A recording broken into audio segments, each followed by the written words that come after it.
Okay.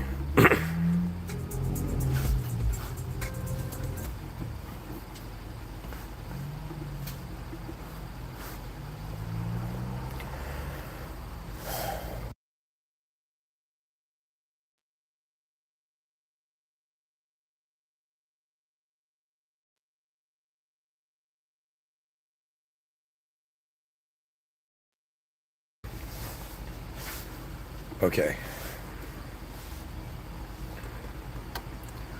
Hello, everyone. Welcome to another lecture.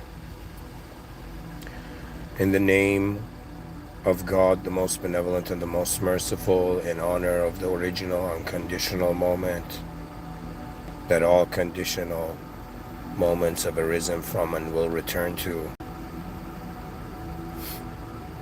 in the presence of the system admin of this existential simulated system and the world host beyond the world room.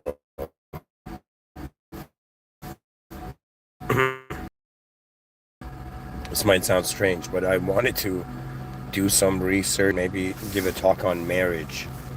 I feel like I'm getting closer to that experience. But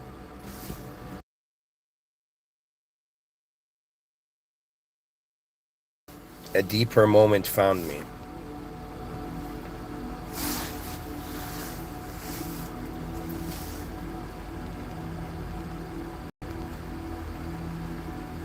And I've decided to zoom in on the presence of the human intelligence. And it's something I have a lot of experience in. I can explain different ways about how we're living behind our eyes.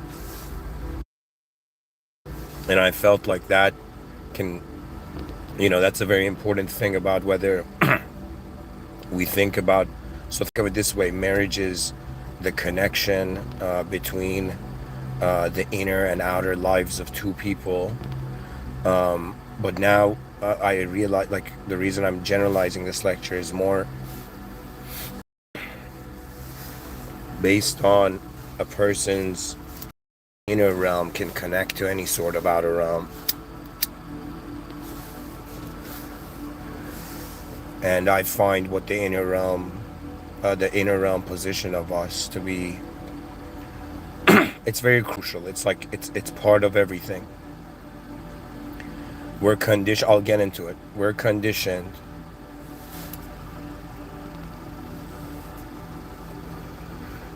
to engage moments of real that we can know.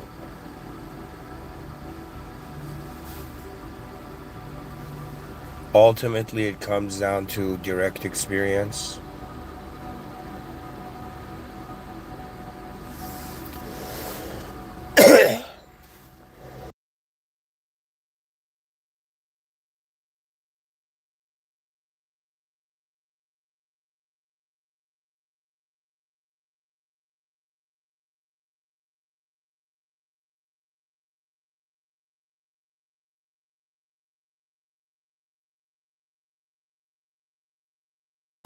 As someone who was very shy and introverted and was raised to adapt to this world, I can simply say introversion is when your inner life is more real, or you're more free behind your eyes than in front of it. Extroversion is when you've been conditioned to be more free in front of your eyes than behind it.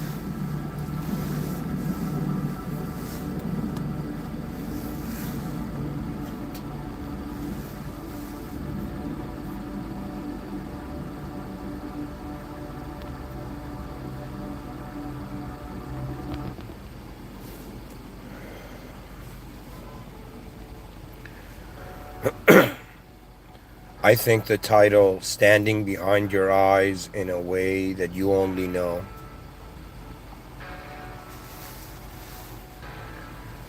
I think that's one of the most important acknowledgments. What does consciousness do? Find the rhythm of its moment, charge into the presence of everything.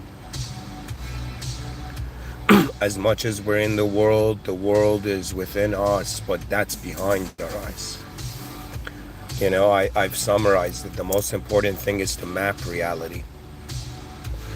And it's very fascinating because a majority of the human population, there's 8.1 billion people alive right now, majority of them are convinced that by the objective reality, they can explain the spontaneous identification with subjectivity.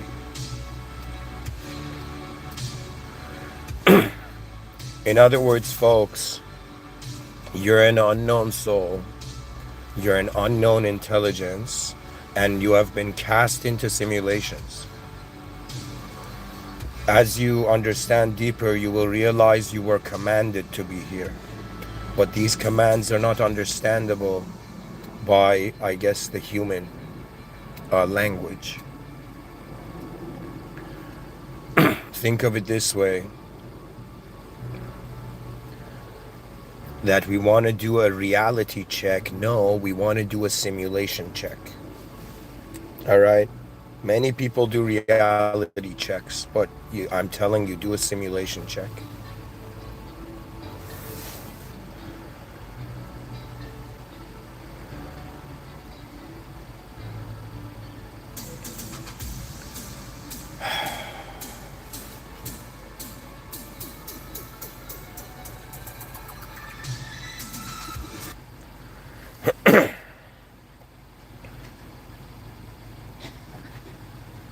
All right, let me find the rhythm. So guys, when I come to give these talks, I just look in my inner realms and I begin to see.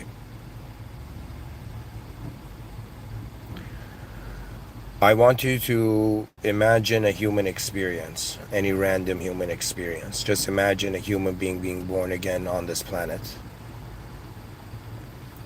Not in a consciousness sense, but in the sense of just you could have been born anywhere. Now, anywhere you're born, you're going to immediately notice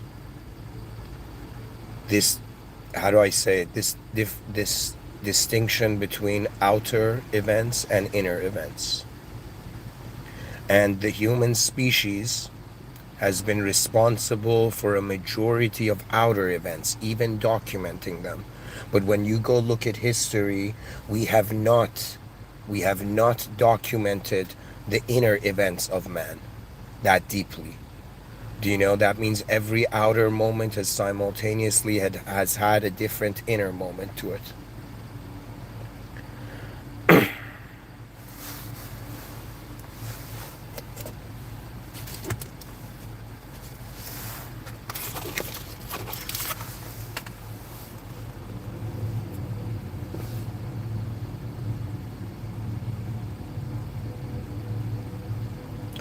I want to get rid of the mystery of who we are and explain it that we're looking for it as a sense of a part of a process or the result of a process. But the deeper reality is unknown forces are moving forms in known ways, in ways that are just known to a limited aspect of us.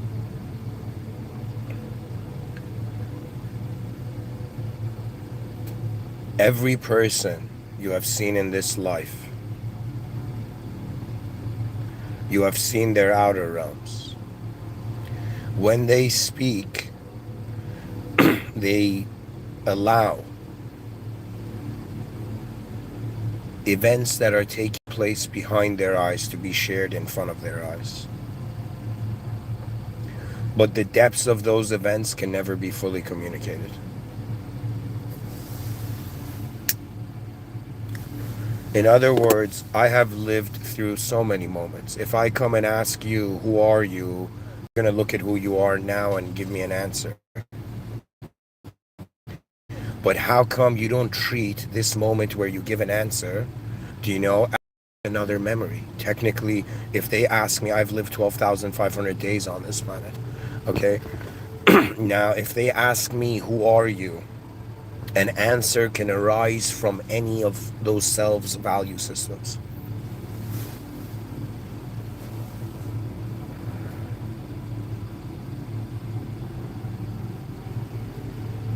In our outer realms, we access a public, objective, physical server, existential server in front of our eyes, like a multiplayer online game map. But behind our eyes, like those players sitting behind the computer screen, we know that there is the presence of subjective experience. And we also know we cannot explain the subjective experience, similar to how we cannot use what is inside existence to explain why existence exists. Similarly, the scholars of this realm have also noticed they cannot use what is in consciousness to explain the whole moment of consciousness. And so mankind, our species, is really at the fringe of something very heavy. The realization of what is individual really.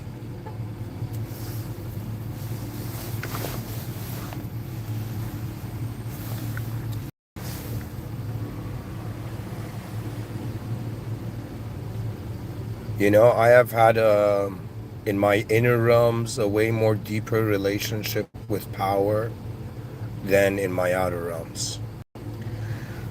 If somebody asks me, what are you capable of in the outer realms? I'll be like the hands that were dealt to me were shyness and introversion. The outer realms is for most of my life has been, I guess more of its social aspect has been a language that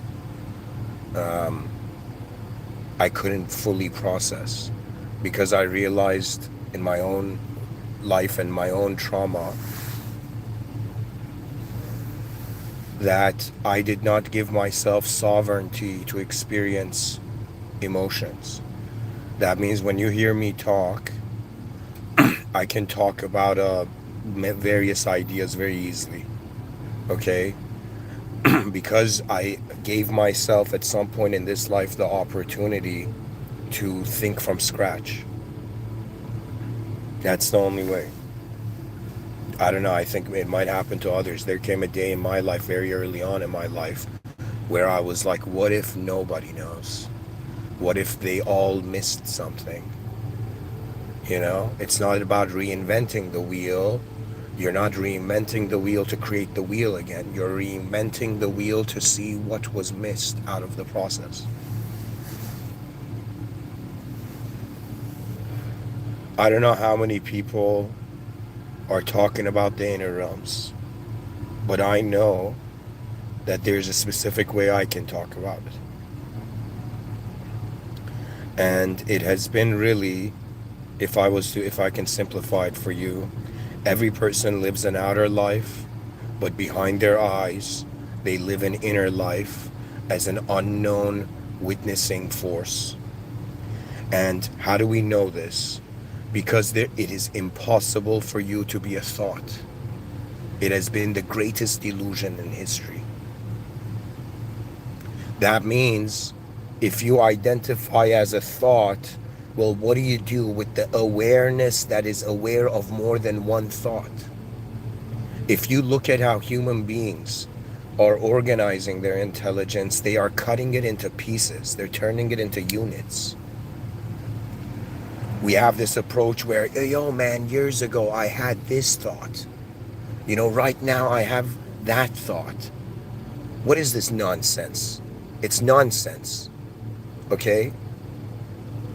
You are closer to an antenna, and you are not a thought in the same way if you wore a ring on your finger, or if you, I don't know, put a mask on your face, okay?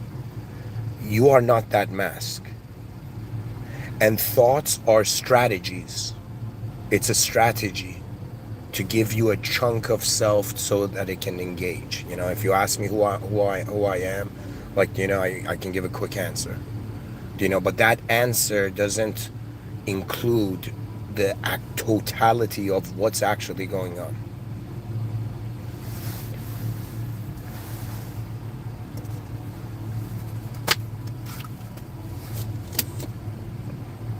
In other words, this whole time in the outer realms, yes, we look like each other. Yes, we're organisms. Yes, there's some physical stuff going on. But behind our eyes, the meaning to the world that we're engaging with, it is private. Okay? And introverts accept this very early on. I don't know how to say it. In my youth, I mean, I guess if I had a time machine and I went back, I wouldn't be able to talk about it now if I'd resolved the issue. But what it was that in my youth, not just in my youth, for a long time, I felt that there was a force field between me and the world. And behind that force field, it was as if my mind had not even questioned whether this is normal or not. It had just accepted. I had accepted the reality of others before even wondering about my own reality. In my youth, I had accepted the emotions of others, the patterns of behavior of others, without even wondering about it. But at some point you realize one of the most important truths in life. That just like you don't know what world you're in, you also don't know what kind of energy you are. But the cool thing is, everybody is a kind of energy. Even in regards to, let's say, marriage, right? Or any sort of relationship, what is that? A person is an energy. It's a type of energy. Your conditioning is how you output that energy.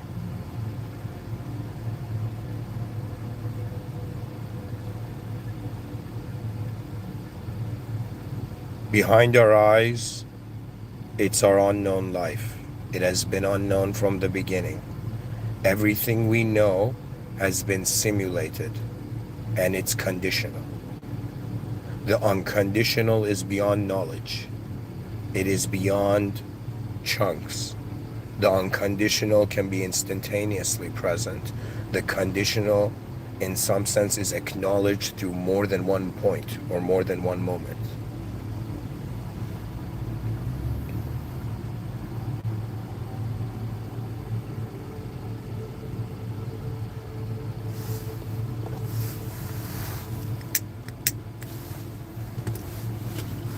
At first you think life is like, yo, man, what's the secret? What's the truth?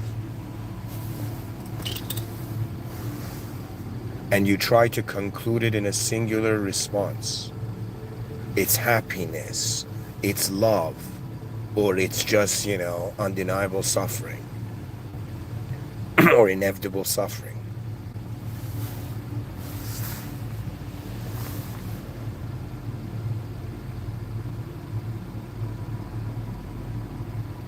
It doesn't have an answer like that. What I see as the greater planes of the clarity of our own earth, greater understandings of what's going on here, it is when the human species becomes fearless to realize that the only way we can identify with a verb is as a force. In other words, the scientific community, there's a reason they don't let philosophers in the science classroom. It's not the common reason, because they speak in abstract terms. Because there is something the scientific community cannot allow the masses to notice is abstract. Do you understand? It is the simple realization that all the evidence, all the proofs, all the expectations of what truth should be is happening. If I was to give you a scale, if the whole world was the size of the Earth's oceans, the amount that we have observed of this universe of ours is equivalent, like they say 12% of the whole thing, but it's equivalent to like a glass of water out of all the oceans of the earth. So in that small glass of water, human beings are making claims, they're fighting, they're even considering that the constants of their world will forever be constant. This world is weird, folks. It's weird, okay? The self that wants the physical proof is from subjective meaning. That means if I just take this in, imagine somebody comes in. How do I give this example? The actuality is the most advanced position and state of mind on earth, I have found, is to acknowledge the unknown, to be conscious of the unknown. And if you pay attention, you're being fed when you're born into this world, you're being conditioned to know things as nouns only. You never wonder about how have I been an individual in a changing world. You never wonder about what is the meaning of reality in an entropic system. Do you know people are more concerned about physical universal entropy, and instead they should be concerned about epistemic entropy? Disorder in the systems of knowledge of man, which is one of the biggest points that was in that movie. I was actually impressed. It was in that movie, in that TV series, three body problem. Okay? We must understand that we are awakening as a species that has not fully assembled yet. In other words, it doesn't matter how many advanced beings are currently on Earth, all of them realize, it has not assembled yet. The greatness of humanity it's still a sleeping lion. And for me, the most king of animals, it's a fictional animal, it's like the griffin. Why? Because the eagle is the king of the sky and the lion is the king of the land. And human beings have minds, they can be kings of the sky poetically, and they have, in some sense, bodies, they can be kings of the land. But the way we have organized ourselves as a species is concerning. Let me tell you what it's like. Imagine, this is very hypothetical, very abstract example.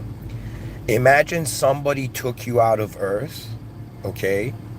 Put you in a world that you don't know, put you on a planet that you don't know, okay? And in that planet, created a virtual simulation. And when you are born, you start off in the virtual simulation on this unknown planet.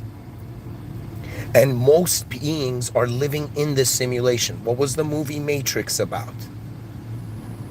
People don't understand that movie had a religious depth. It had even themes of Christianity in it. What's up, guys? I'm looking at the chat section.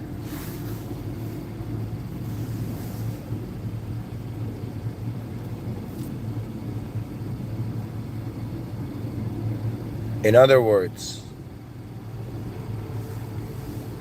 if you imagine, from one angle, you're just some named entity living on Earth. From another angle, inside a subjective experiential simulation, present inside an unknown. So you're inside. Think of it this way. Imagine I put a sphere around you. You can only see what's inside the sphere. And you go your whole life thinking what's inside this sphere or box that's around you is the only reality. This breaks the heart of those who have seen further than the box. So in other words, the human being you find in 2026 is a human being that is ideologically contained. If you go in society and people are behaving in a certain way and you're not, and you get pressured into behaving that way, it's as if you were possessed by the group.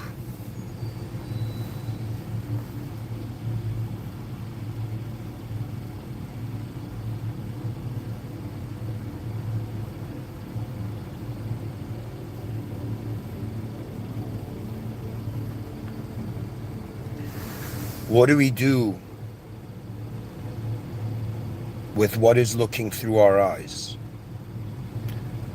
I'm going to get back to the point where I said scientists don't like philosophers in the classroom. Why? Because there's one connection they're hiding. Energy cannot be created or destroyed. And at the same time, they can't explain consciousness. In ancient times, especially before 2013, where there was a sort of global non-transcendental renaissance, refilterization, the soul was seen as that which cannot be created or destroyed and changes its state.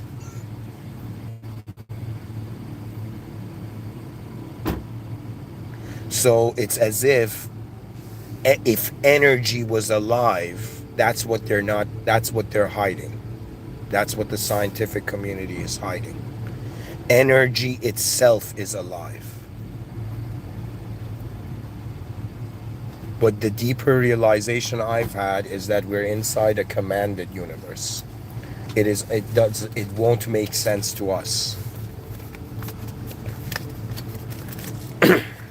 Like if I draw an artwork and you come and ask me like, why did you draw this? Like I can tell you the sense of sense I had, you know, and when I created it. But I did not create this world. I'm legit attending an unknown event. And what's even attending, I've realized, is not the subjects or the objects. Those are the distractions. Those are the tests.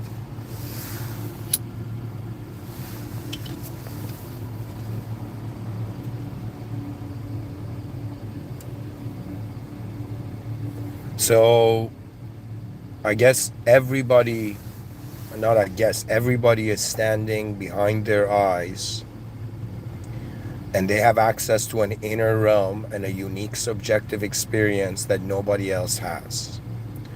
And this makes it clear that there can never be 100% understanding, because if you 100% understood someone, you would be them. That's the only way it can be 100%. We are intentionally designed as human beings to have access to a public outer server and a private inner server. And what they call thinking is actually events that are taking place behind your eyes to your inner life.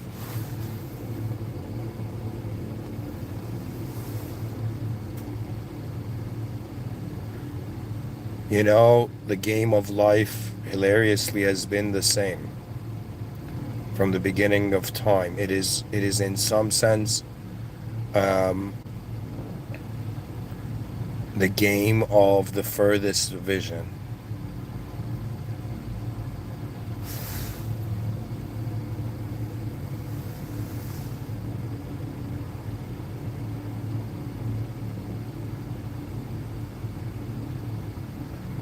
You know, as someone, I was thinking about marriage, and I was thinking about, okay,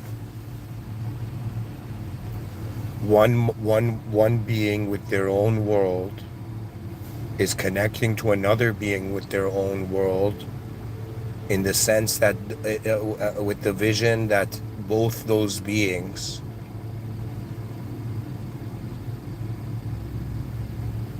can create a new world.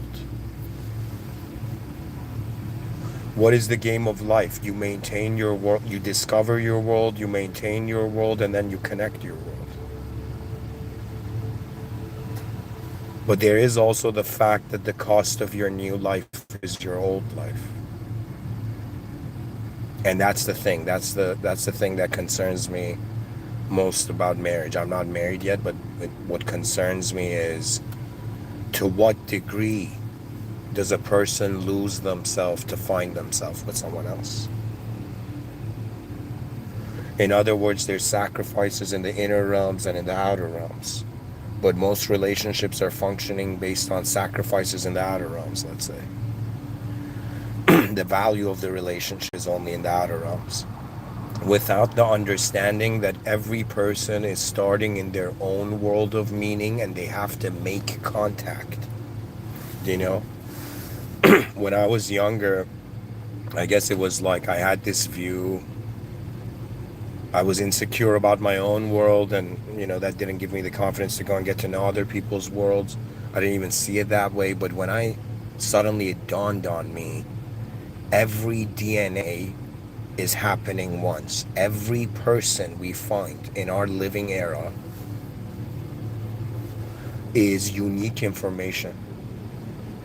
That means there is no such thing as fools and smart people. That's based on an individual comparative game. When you look at the whole system, you're seeing different elements to the system. Why are they different? They're not different, so everything is forced to be the same. World unity does not mean all the flowers in the garden were forced to be one flower.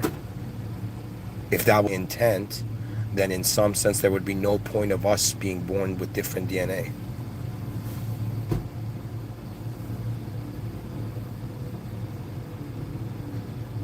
In other words, it is unrepeatable. That's, I think, what is precious about these lectures, that I am capturing slices in time that perhaps, a majority of it, think of it this way, like a majority of my day, nobody sees, or few people see. And only a couple hours in my day, I am privileged to share, to speak in a microphone that will outlive me.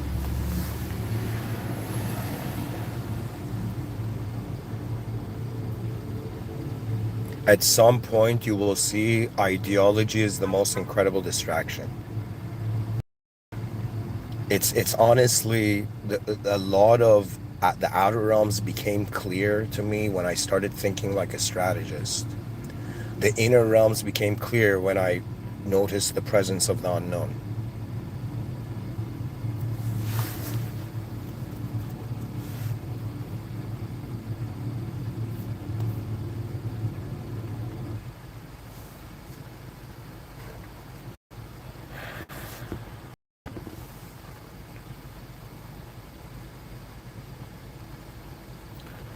I think I see my youth and my introverted and shyness as training.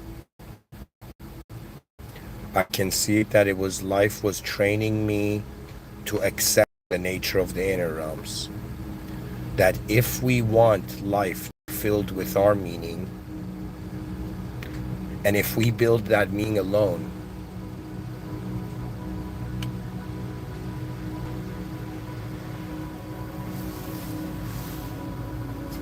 hear it from someone who is no stranger to both loneliness and solitude. Okay? Behind your eyes, I came to this understanding. It's hard to accept. There's an urge to not want to accept it, but I accepted the depths of who I am and who others are. You can tell me like what your experience of skydiving was, but I do not have that first person point of view direct experience. It is unknown. In other words, we are experiencing existence privately, but we're existing experientially publicly. We're existing publicly in front of other beings, but our experience of this public server is private. So it is not something for a person to break themselves about. It's more like you will meet the unknown at some point, whether it's at the edge of the outer realms, the edge of the cosmos you cannot see, or whether it's at the edge of the inner realms that only you can see.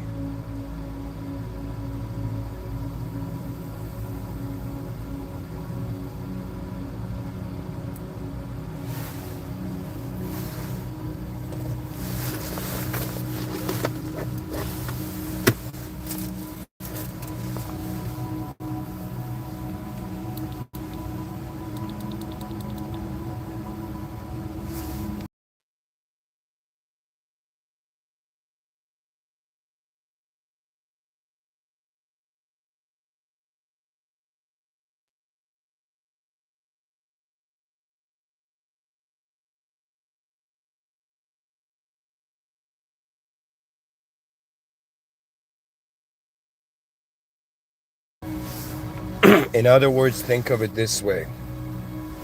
Imagine there's a known world, a person, there's individual known power, and there is collective known power. Individual known power is you're capable as an individual.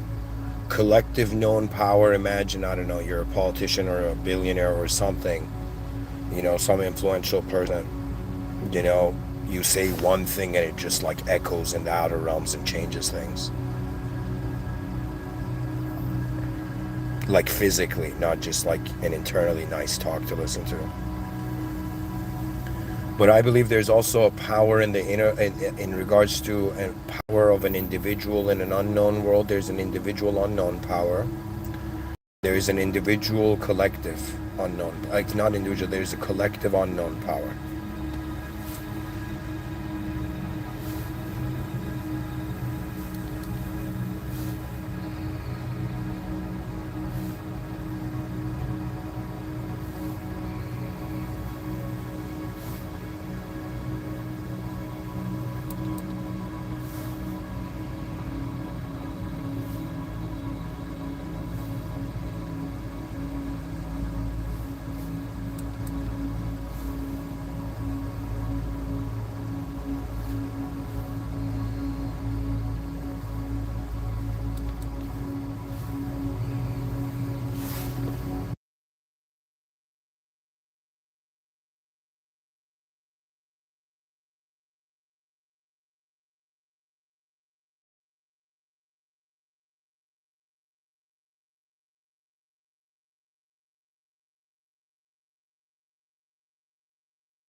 Anyways, back to it.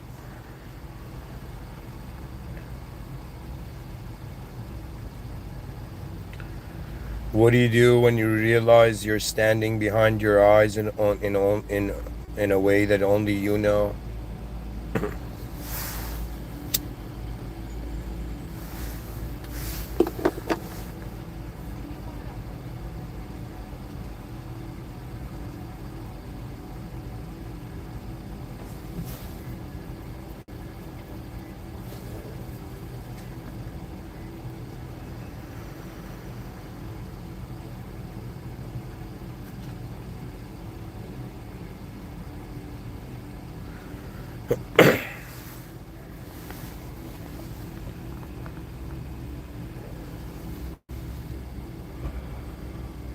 We can organize known variables.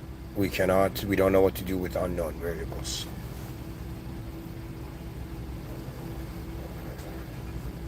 What is truly looking through our eyes is an unknown variable. What this world actually is an unknown variable. What's moving it instantaneously is an unknown variable.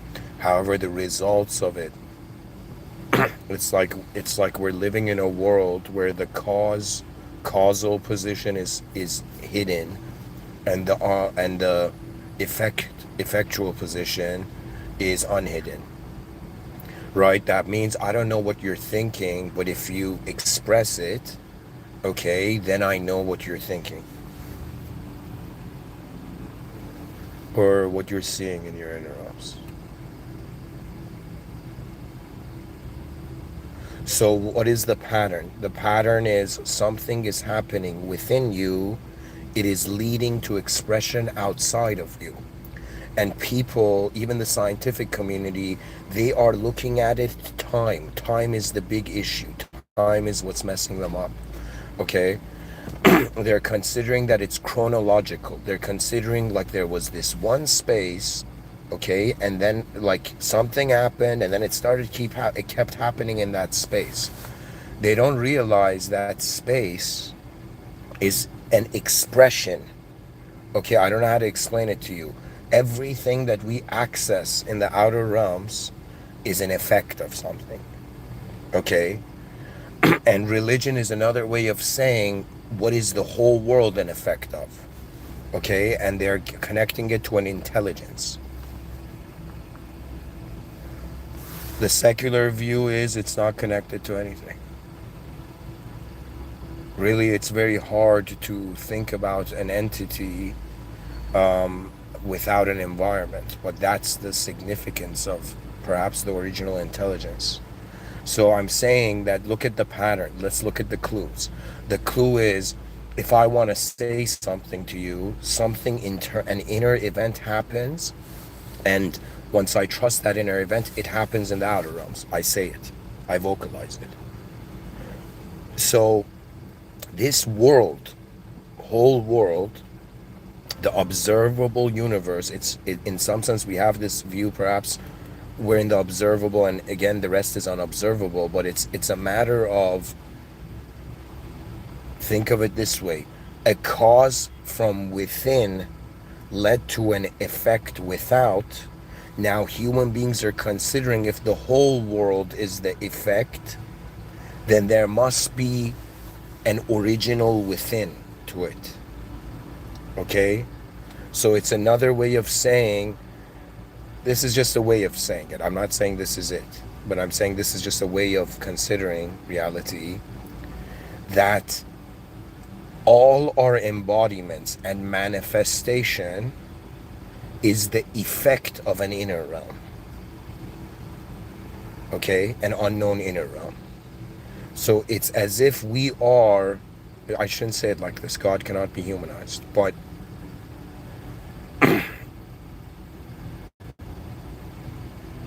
I would say it this way.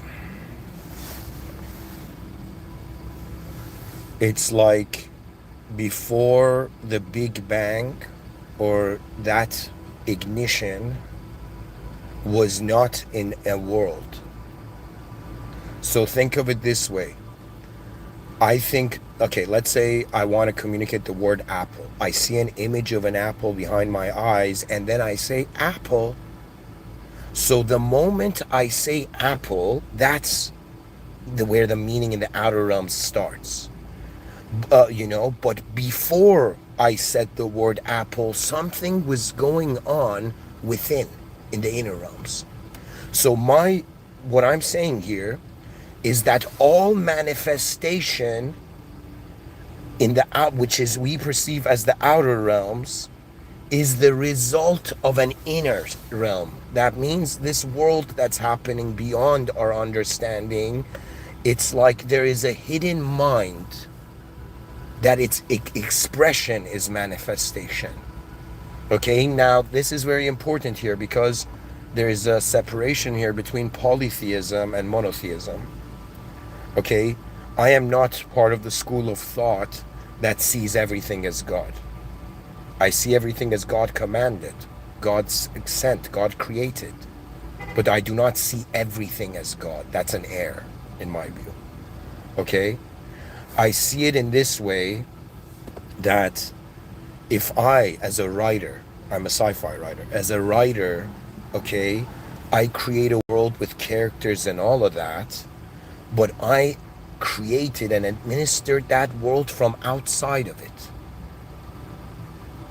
And so humans are just trying to explain the world from inside of it. Do you understand? It's like the whole, or in the outer realms, it's like we're in a box and we're trying to explain what's outside of the box from inside the box. And we wonder why the divine answer is have faith, yo, have faith. You don't see all of it, have faith.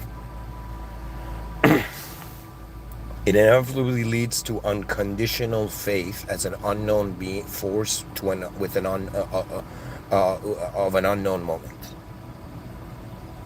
I'm pretty much saying that in the same way I write a novel with characters in it, if those characters in that novel gained consciousness, they would have no choice but to accept the limits of the story and just wait for my handwriting. Similarly, we human beings, it is not too far-fetched to fathom that this world we're living in, okay, it's not a story written on paper, it is a story written on space.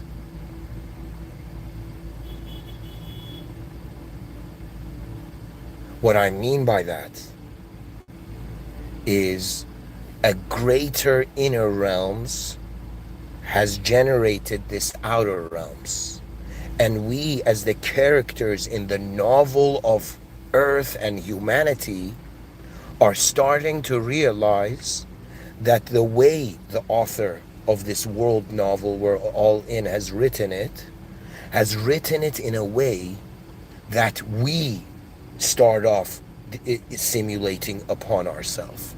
That means the first simulation, usually for most people, the one they snap out of is the one they've created. Then you start noticing how the outer realms is present.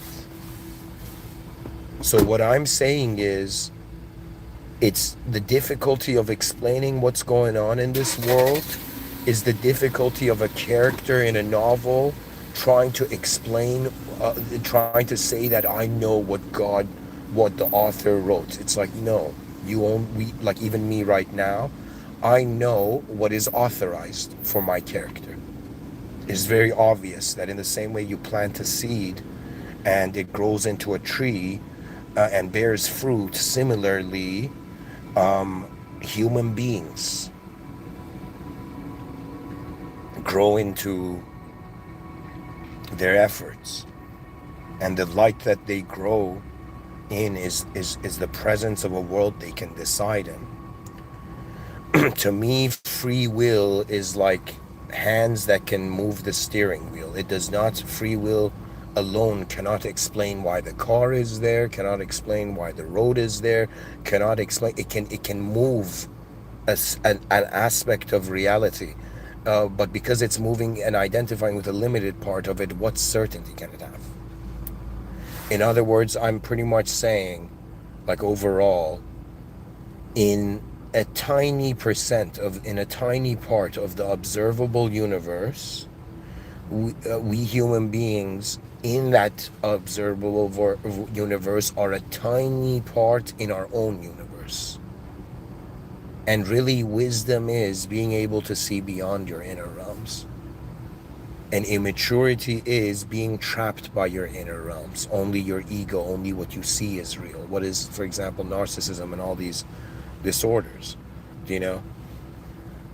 The person is convinced that the meaning they see is the only meaning, and not having an ability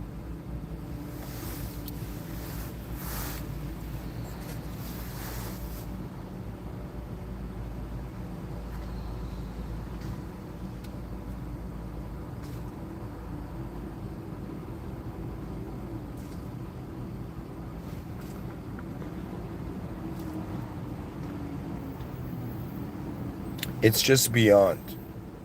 The modern human being finds itself becoming more aware of how subjects have given meaning to objects and how objects limit the meaning of subjects.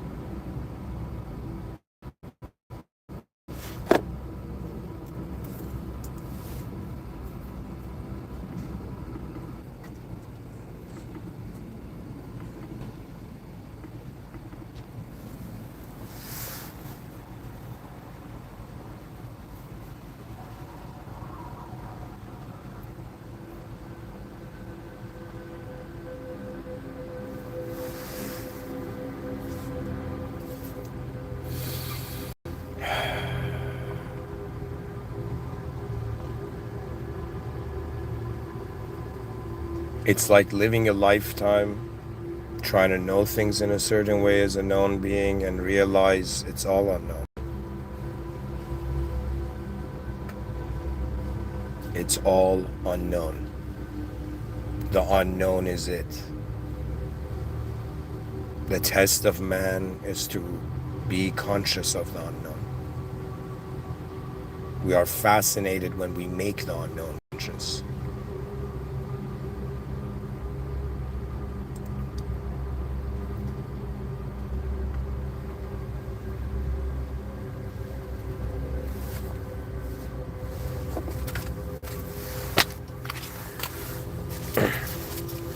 You know, guys, I'm gonna dive into a quote tunnel.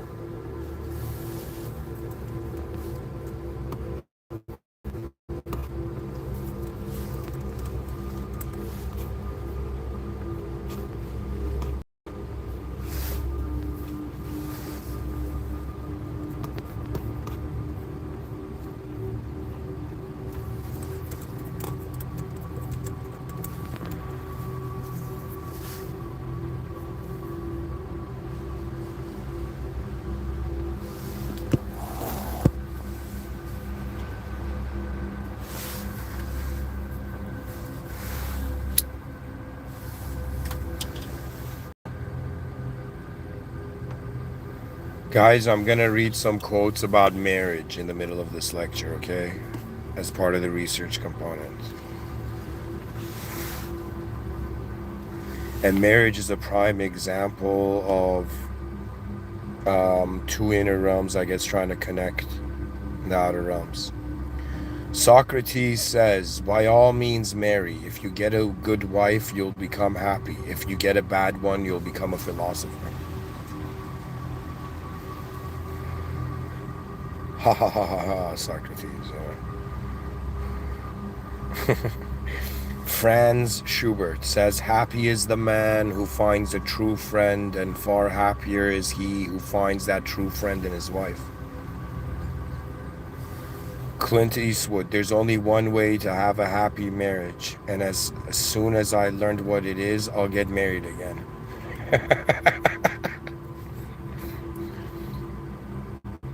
Oh man, that's so funny.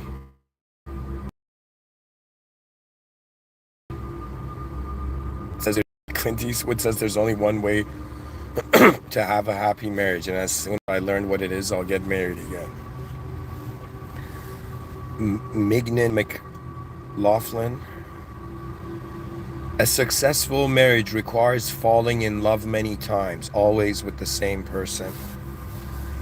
Martin Luther King, let the wife make the husband glad to come home, and let him make her sorry to see him leave. I think there's something profound in that, you know?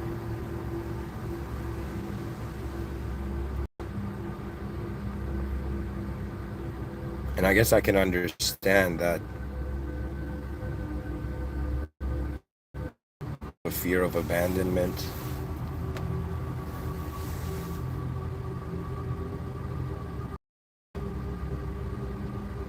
Let the wife make the husband glad to come home, and let him make her sorry to see him leave. Yeah, I think ultimately it says that the presence is uplifting. Jackie Kennedy, you marry for love, the second for money.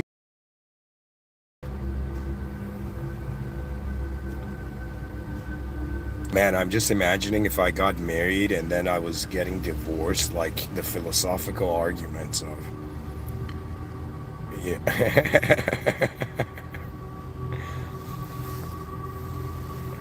It's like, what does it mean to be a good husband? Has there been anyone ever that's been a good husband? Disadvantages of marrying a philosopher. Okay, then we go to Ogden Nash. To keep your marriage brimming with love in the loving cup. Whenever you're wrong, admit it. Whenever you're right, shut up.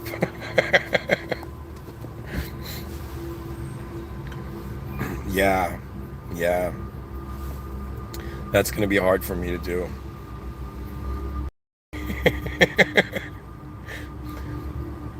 If Ogden Nash was here, I'd be like, yo, what if I explain it in a very profound way? It's Ogden Nash is like, nah, man, just shut up. We have Winston Churchill. He says, my most brilliant achievement was my ability to be able to persuade my wife to marry me.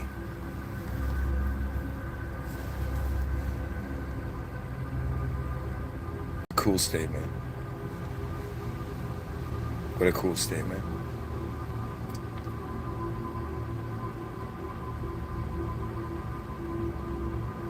Benjamin Franklin.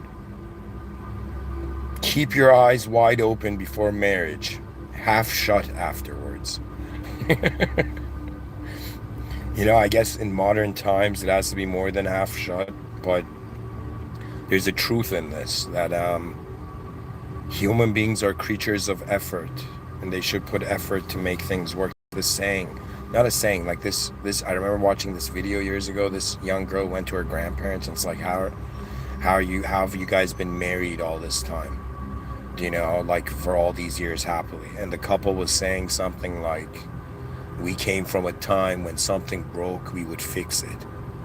Right? That means the first effort needs to be restore, and then if it's impossible, then you can't do anything. You know, but there has to be the will to maintain what has been put an effort in, you know? Like, I haven't had a commitment as intense as marriage in my life, but these lectures have been a sort of lifetime commitment of mine, you know? And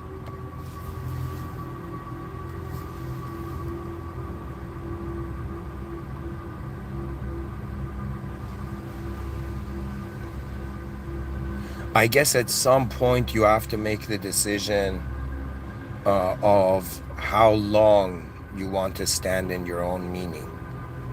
You know, I could see marriage being really good for people who are bored of their own meaning. It's kind of like I'm saying, imagine you're someone, even though it's not possible to see everything, but imagine, like, I don't know. It's like everybody knows themselves. They don't know others. When they get to know others, they get access to new views on their self, therefore new views. Anyways, let's keep going. You know, this theme of marriage connects to the, you know, souls standing behind their eyes in their own inner realms, and eventually some sort of connection, right? Okay, we go to Groucho Marx. Marriage is a wonderful institution, but who wants to live in an institution? Then you have Princess Diana. There were 3 of us in this marriage, so it was a bit crowded. Okay. I don't know the context of that. Maybe it's the paparazzi or something, or the Queen. Then we have James Dobson. Don't marry the person you think you can live with. Marry only the individual you think you can't live without. Then you have Friedrich Nietzsche. It is not a lack of love, but a lack of friendship that makes unhappy marriages.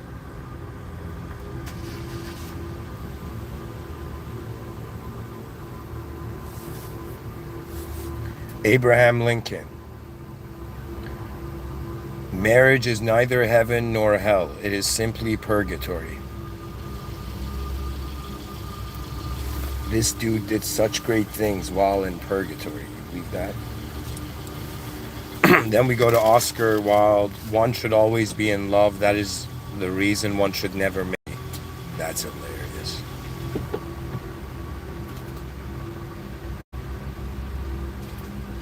Bill Connolly.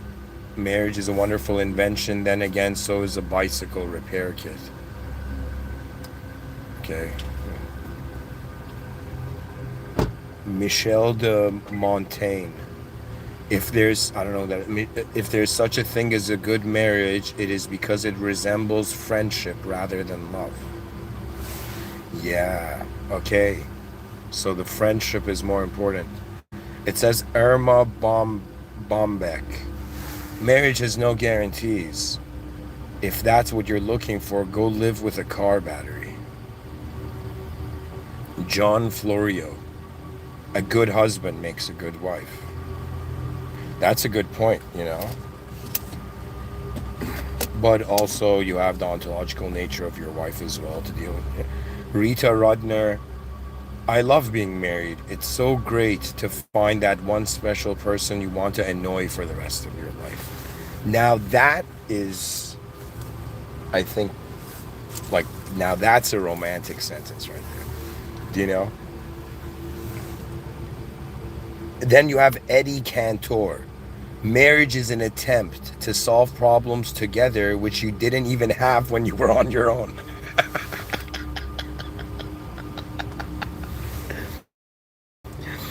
Oh my God, that is so, I can see that.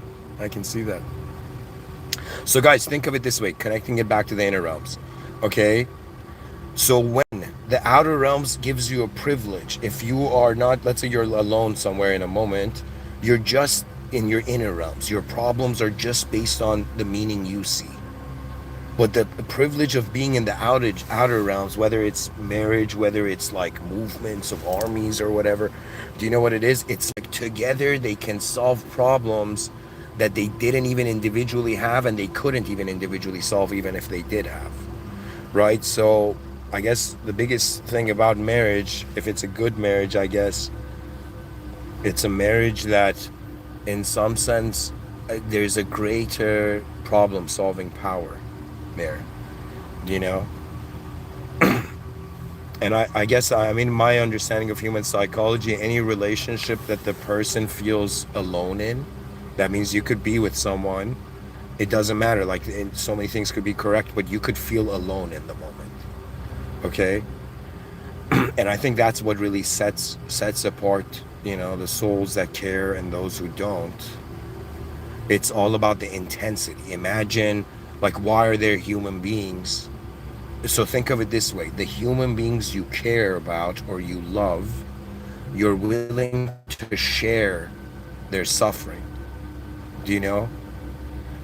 For example, there's religious, you know, in I guess in a theological, eschatological sense, there's discussions that, yo man, if I go into heaven, like, would my like family also be there or something like that? You know what I mean? There's a part of us that when we care for something, it's like we're experiencing it just like ourselves, and then we can't let it be.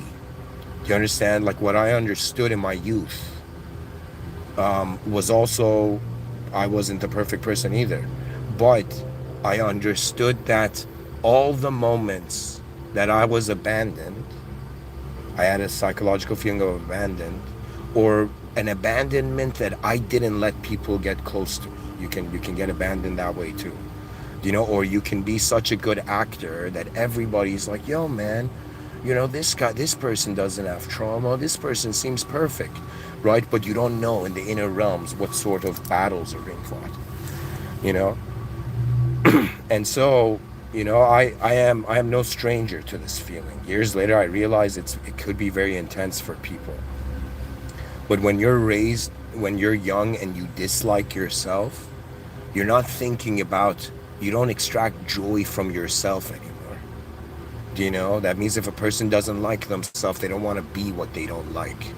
Similarly, it's like they don't want to be what they're identifying as. You know, it's the opposite, you know. And like, there's so many angles to this. There's people who they want to be, they're forcing themselves to be what they want to identify as. It's like they're an objective biological, let's say they're a biological man or they're a biological woman, and then they identify with a subjective identity, right? And then the biological man's like, no, I am subjectively identifying as a woman, right? Now, it's not that it's not wrong.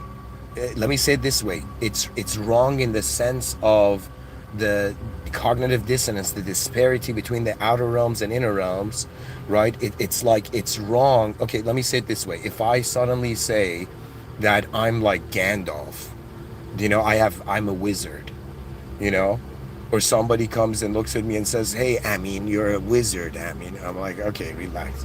You know, like if I identify as a wizard, for example, I believe divinity is far superior than magic.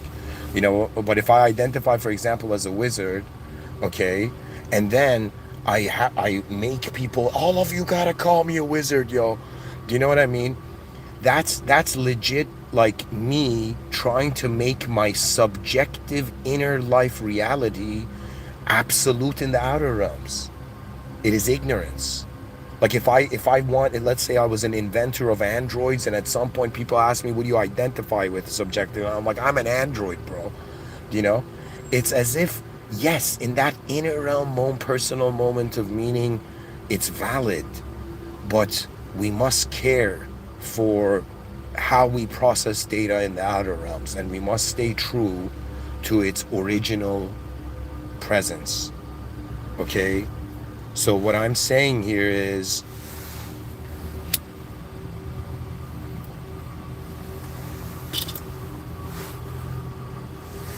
you can't force the subjective identity. Okay? This world is designed that if you think you're your ego and you are forcing your ego, even if you get what you want, your consciousness will be heavier.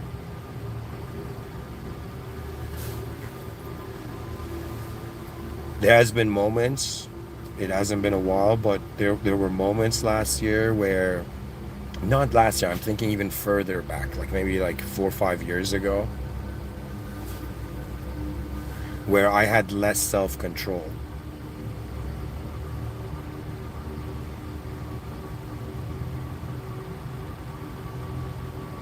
And because I sometimes have a transcendental tongue, um, there were moments where my ego was convinced the other person was wrong, and I dismantled their identity in front of them.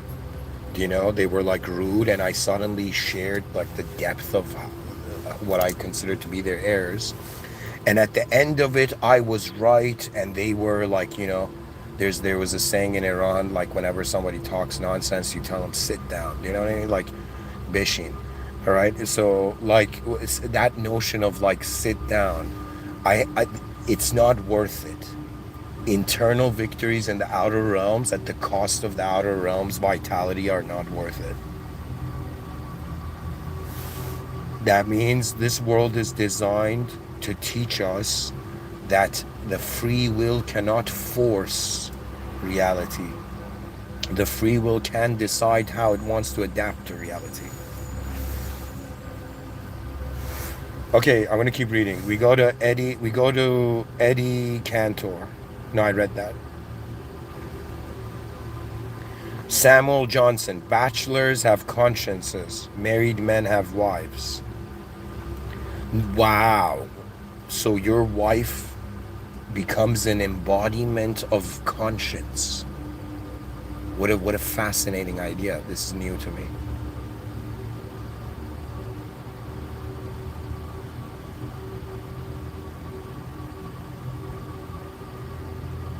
You know, it's kind of cool. You know, I guess you can see it that when two souls share a moment, imagine they're equipped with different tools or weapons. It's like all their weapons can become accessible. Really, I'm starting to understand, like, I'm not, again, I'm not married yet, but I don't have the experience, but I think it's all about care. Not just for the outer realms, for the inner realms also. Imagine somebody made a mistake, right? If you just care for, let's say, their body and mind, or let's say you just care for someone's body, then you become ignorant of the suffering, the psychological intensity. Okay, imagine somebody does a mistake in a relationship. Now, the first view is, yo, man, why did you wrong me?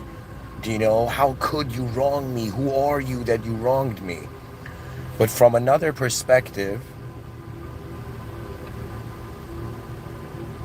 it is true a person has been wronged, but they have to, I guess, have the capacity to be like, okay, if they really care for that being, what is going on in their mind, right? Not everybody is conscious. So somebody can make a mistake and they might not know how to handle that. Or after that moment, if that moment isn't handled, right, then a sort of guilt will start accumulating or something, right? But I'm saying that, I mean, of course, a person has to have patience, a person has to be forgiving. We're not like advanced AI androids that can, like, sync up in perfect ways and understand everything. It's like, not only are we imperfect, but imperfect beings are trying to, like, live perfectly.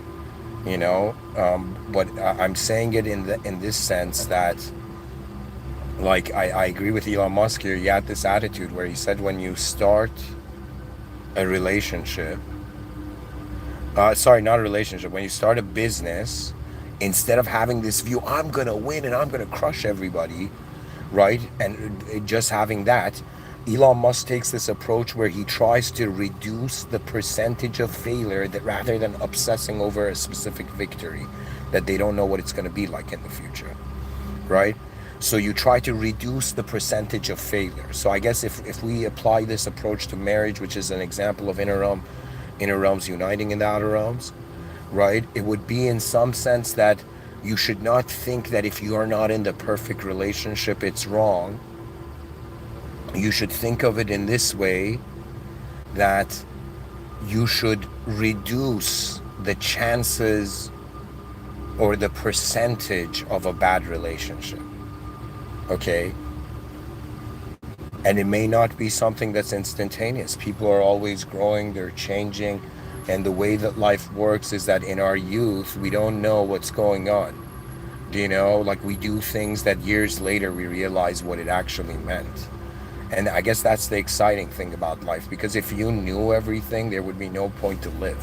We live to discover.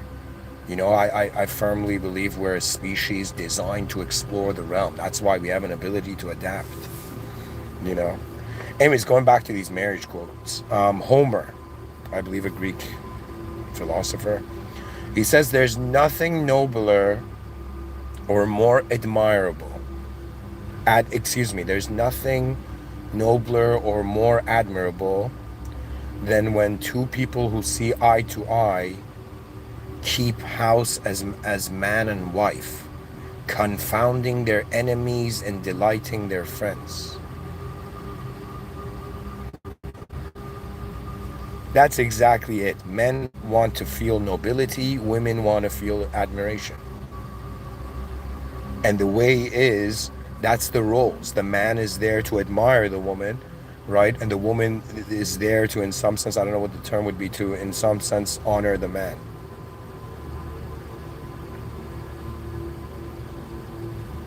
At some point, human interactions are systematic. Like, you can explain them through different ways. But I don't know. Like, when I think about marriage, I'm like, it's like I look like a simple car, but the engine of the car.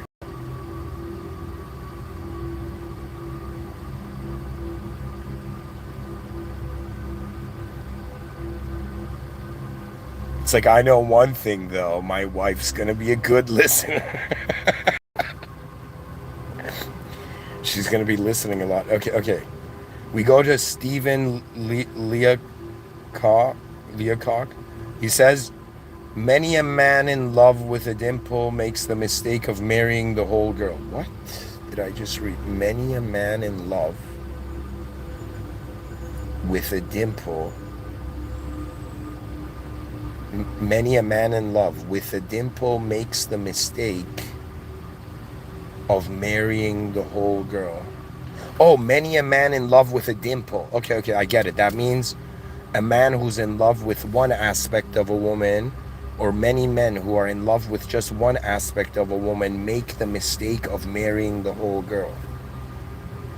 Okay, that was very interesting. Then you have Andre Maroy. I don't know how to say Marois. I don't know how to pronounce this. Mawa. I don't know. Andre says a happy marriage is a long conversation which always seems too short. Yeah, I think it's more like phones need to charge, human beings need to find someone they can, I guess, recharge. What a name. The next person is Zaza Gabor. A man in love is incomplete until he is married. Then he's finished. Johnny Carson. Married men live longer than single men, but married men are a lot more willing to die. That's so funny, my God. Saint Jerome. Marriage is good for those who are afraid to sleep alone at night. That's hilarious. This saint is saying jokes in the middle of this. Imagine some young guy, some jacked guy comes up to St. Jerome. Yo, St. Jerome, should I get married? And he's like, marriage is good for those who are afraid to sleep alone at night. The guy's like, I want to get married. It's like, yo, St. Jerome is indirectly like, dissing this guy. It's like, yeah, buddy, marriage is for those people who are afraid to sleep alone, you know? I mean, he was a saint too. I mean, he was probably celibate dude. But anyways, Gilbert K. Chesterton. Marriage is an adventure like going to war. Yeah, but I guess it's battles you enjoy. If Lyndon B. Johnson says, I have learned that only two things are necessary to keep one's wife happy. First, let her think she's having her own way, and second, let her have it. Okay, man. I'm here discussing the limits of the human free will. I think marriage seems to be another. It's like the simulation you get to choose. Somebody once said it, you're not deciding between two pleasures, you're deciding between two sufferings. You're deciding which person you suffer the least with.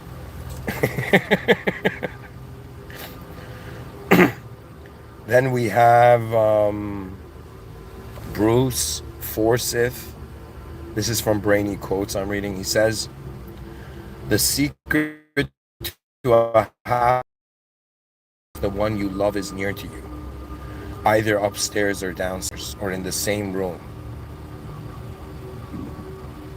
You feel that warmth you didn't find very often, then that is what love is all about. Guys, reading this, I'm starting to realize I might need therapy.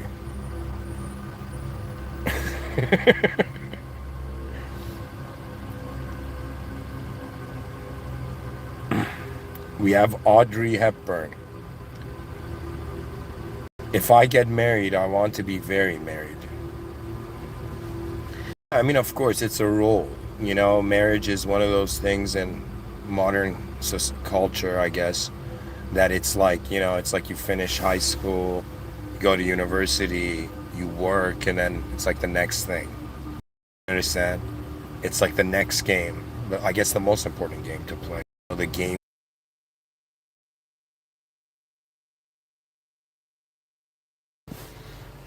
Okay. Sorry guys, the phone overheated and it had to restart. Okay. I had put it on in the sunlight. I didn't realize. Anyways, where I ended off was I was reading a quote tunnel about marriage and talking about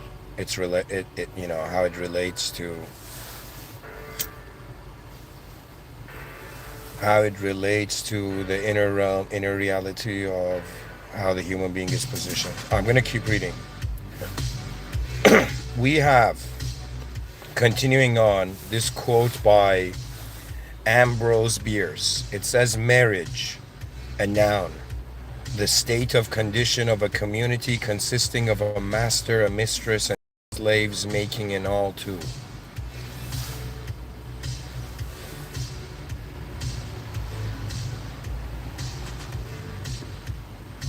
The state or condition of a community consisting of a master, a mistress, and two slaves, making in all two.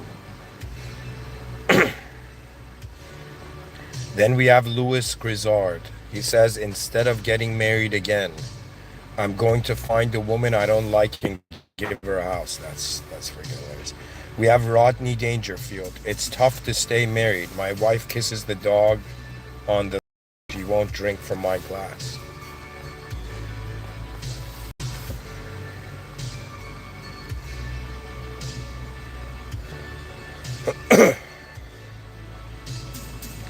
Sasha Guitry. When a man steals your wife, there's no better revenge than to let him keep her.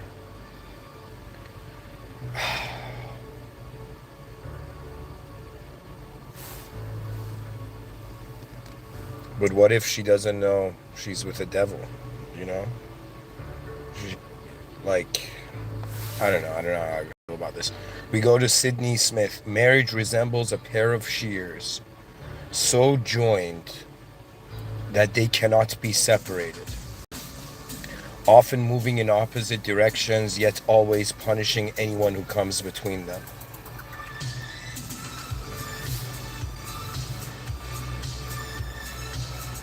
Yeah, I mean, I've seen the rage of, I don't know how I don't know from where.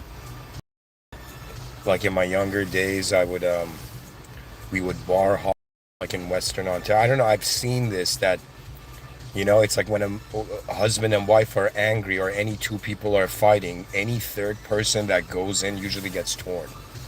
You know, there was this kid I'll never forget. He had the same name as me. This is in Tehran International School when from grade 4 to 9 I was there. Okay, this was in Iran, and in those days, when I was there, I was they would call me Amin too, like the number two. Why? Because before I arrived there was another kid who was way thinner. I don't know how to explain. He was a bit of like he was a weak kid. Okay, but usually people with my name have a calm nature. I haven't met like an aggressive person with my name yet. You know, unless people test me. No, I'm kidding. And I remember this Amin one, right, in the class. Anytime there would be this kid would go in the middle, but he did not have the strength to separate those two kids that were fighting. And he would get beat in the middle. So he would just go and stretch his two hands. His heart was in the right place, but he hadn't thought it through.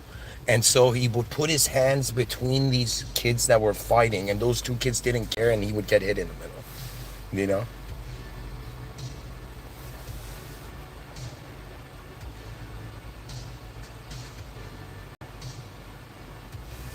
So pretty much the notion of coming in between any intense event is gonna, it's gonna have effects. We go to John Steinbeck. A journey is like marriage. The certain way to be wrong is to think you control it. That's a very important point. Marriage, again, I said this point earlier, but it's like when you're alone, it's only your inner realms. But when you're with others, like in a sense, you're with outer realms that do not start from your inside. So you cannot control. And I think this is the hilarious thing. Usually people think of, a completed human being as someone who has control over all areas of their reality, you know? But in actuality, there needs to be controlled if there's something to be controlled. That means, do you see other flowers controlling other flowers? No, in the presence of a greater light, we all rise.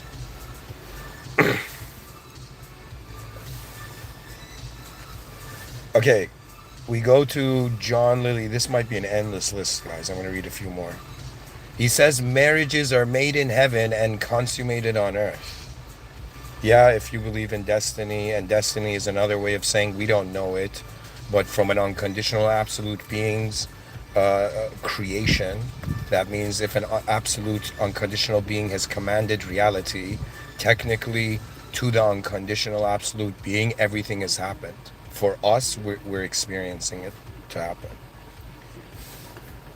There's some dude named Benjamin Disraeli. He says no man is regular in his attendance at the House of Commons until he is married. Yo, there was this comment. Um, there was this video, like I don't know, it was a short or something, about this like British guy in like I don't know, I guess the UK Parliament or something, and it was so hilarious. It's like this very old dude. He comes there, and he's like sharing the story, and he's like, my a thief stole my wife's credit card, you know. And he says, when I realized the thief is spending less than her, I didn't report it. Like the dude's cracking marriage jokes in the middle of Parliament. You know what I mean? And everybody laughs, you know. Anyways, Jane Austen. Okay, Jane Austen, I remember buying one of his books, reading maybe a couple sentences. I think, if I remember correctly, she had she had a type of expressionism. Like I remember reading her sentences and it was very unique moments. Like she had captured the liminal, if I remember correctly. But anyways, Jane Austen says it is a truth universally acknowledged that a single man in possession of a good fortune must be in want of a wife. Yeah, it's funny, when you don't have something, it's not around. But when you suddenly have it, you see it everywhere. What was it? They said the red car effect. It's like you don't see red cars, but if you start paying attention to it, you're going to see red cars everywhere. You know?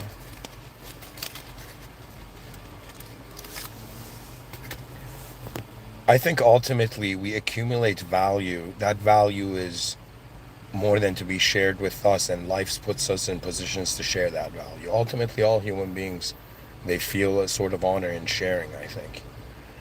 Then we have Prince Philippe. When a man opens a car door for his wife, it's either a new car or a new wife.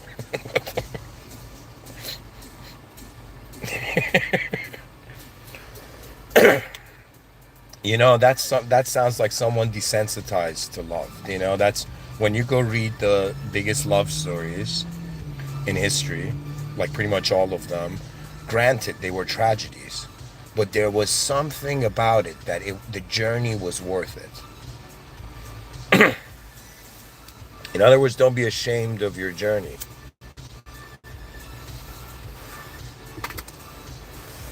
Everything ends up being worth it at the end, it seems. We have Joseph Joubert. He said, only choose in marriage a man whom you would choose as a friend if he were a woman. That is, that explains a lot.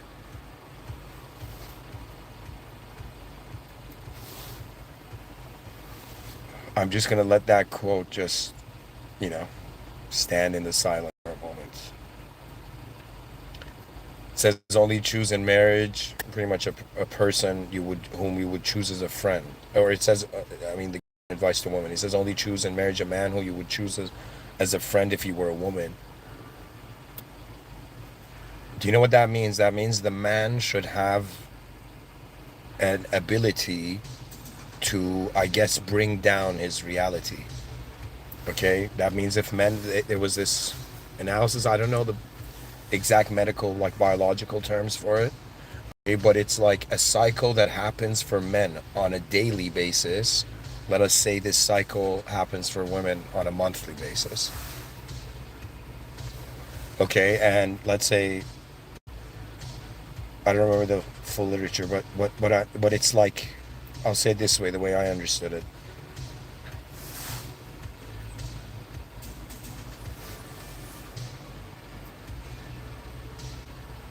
I don't know. Let me say that, okay. What I'm seeing in my inner realms is a person has to have an ability to adjust their reality.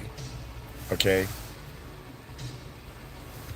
And the point I was making about the love stories is that there's always a risk. That means you gotta let go of who you were sometimes to become someone new. And who knows? If I get married, I don't know what the talks are gonna be like.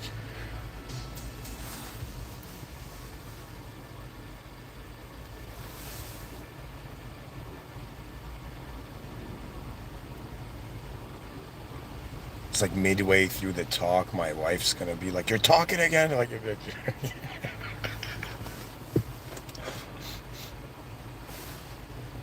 I'll look at her and I'll be like, "I'm working, okay? Like, calm down." All right, I'm gonna keep reading.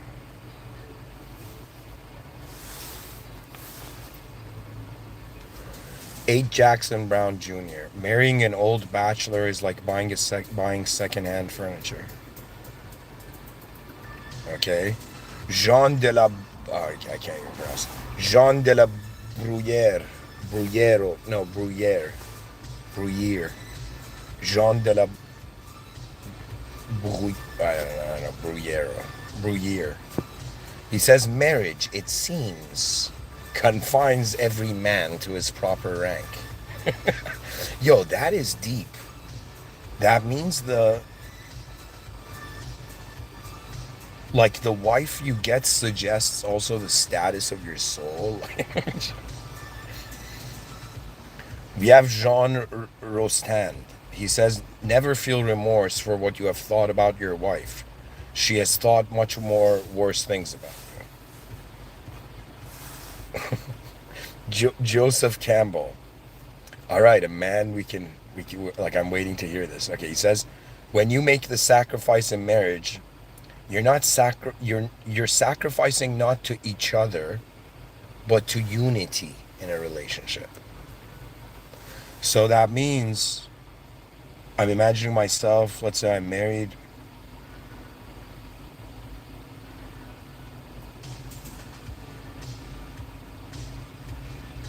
Yeah, you're no longer the most important thing in your life. I think that's the reality of it. We have Jean, oh my God, these French guys. Jean Giraudoux. Faithful women are all alike. They think only of their fidelity, never of their husbands. Yo, man, I think we don't realize what sophisticated level of humor has been developed by husbands in history, you know? Like some next level comedic, like there has to be a branch of comedy. Like I'm not a stand-up comic, but like imagine if there was a library of comedy knowledge. Like, do you know what I mean? Anyways, we go to Linda Fiorentino. Marriage is a financial contract. I have enough contracts already. Okay, that's fair. Carney Wilson. My husband and I are best of friends first and foremost. We fight like cats and dogs, but never stay mad for long. I was lucky to find him. He's in every way my soulmate. Elizabeth Taylor. Marriage is a great institution.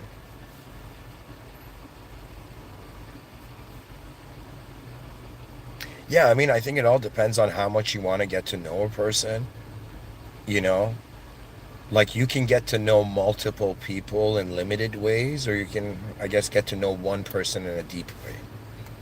But the whole point of it is, and the funny thing is, you don't even know they're worth it, right? Nobody knows what's gonna happen. You know, there's a saying they say that, I remember hearing, they say there's women that make peasants into kings, and then there are women who make kings into peasants. Now, this is not about just externally talking about. This means that a bad relationship can derank you if you react to it. But if you can, I guess, move past it, you recover the rank. And when I say rank of your soul, this is a very deep idea. Because a person's true rank is set by the higher power. It is not set by themselves. Like in life, it seems like a person doesn't have a lot of choice on what happens to them, but they have a choice of how to approach it, like how to like their attitude. Do you know? And all of our lives are kind of divided between is our inner life more important than our outer life? Like in relationships, like what are the basic dilemmas, I guess? Do you know? My emotions are more important than you, my thoughts are more important than you. And then the other person's like, no, my thoughts are also important, my emotions are also important. Do you know?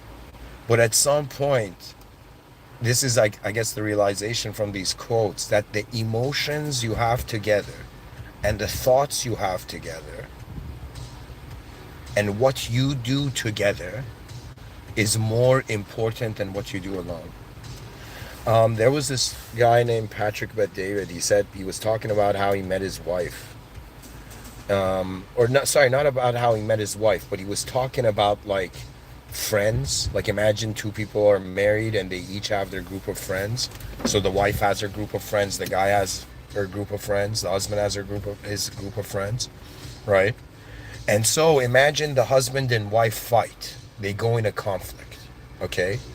And imagine the wife goes to her group of friends and the husband goes to her group of friends.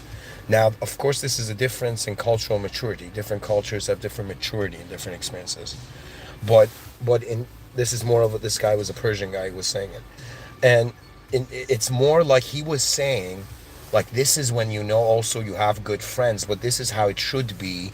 That let's say when you argue with your wife and you go to your friends and you complain about your wife, your friends, your real friends should be like, you idiot, she's so good for you, you don't understand, you don't even deserve her. Do you understand? The friends of the dude should not be like, yo, there's other fish around the sea. Those are immature kids.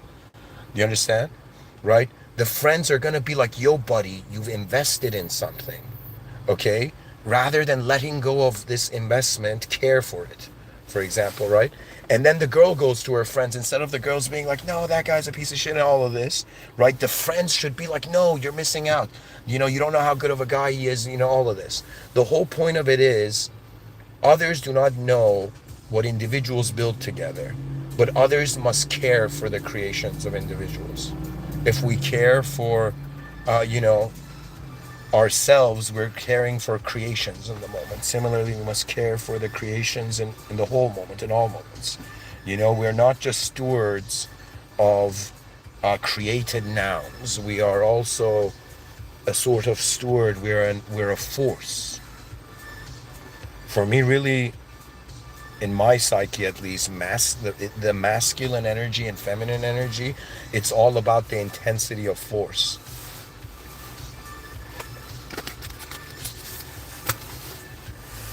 Anyways, I'm going to keep reading this. Alan King, if you want to read about love and marriage, you've got to buy two separate books. Alexander Pope, they dream in courtship, but in wedlock wake. Yeah, that means... Of course, I mean, before you're married, you have the freedom of leaving. It's like a bird that can fly off the branch. But when you marry, of course, you know, then it's you either fly together or you're both on the branch. We have Edwin Louis Cole. Guys, this would have been an easier talk if I was married, but I'm not, so I guess I gotta work with what I can access, you know? Edwin Louis Cole says marriage may be the closest thing to heaven or hell any of us will know on this earth.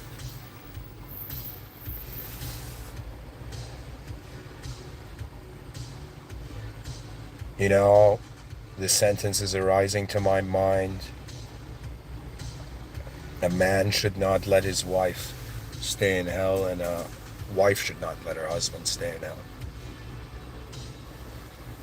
The whole point of it is, even deeper, we're humans. We're human beings. We are the original, natural, biological humans of Earth, still capable of making mistakes before AI makes everything too perfect. Sophia Bush says marriage is not about age. It's about finding the right person. I'll add something here. I'm starting to realize it's not about finding the right person. It's about becoming the right person. And I think you find the right person.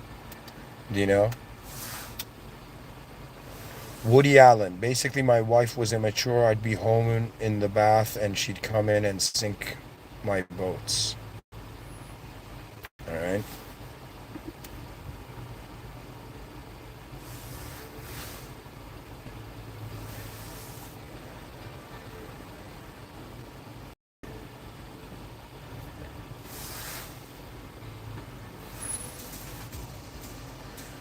Anyways, guys, that's the quote. Oh, it's still. I don't know why it's there. Okay, no, actually, it brought it here. Let me read a few more. Joyce Brothers. Marriage is not just spiritual communion, it is also remembering to take out the trash. Catherine Hepburn. Marriage is a series of desperate arguments people feel passionately about.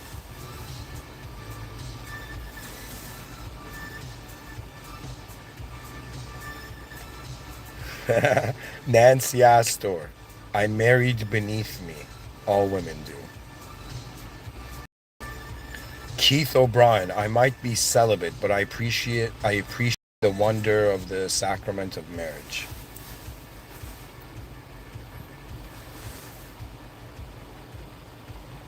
Michael Bergen. I wanted to marry a girl.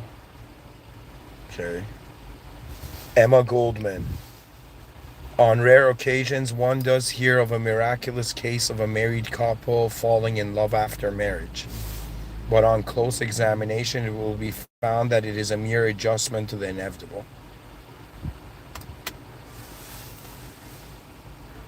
I'm starting to get it, guys. Marriage is a sacrifice of certain freedoms in the interrupts.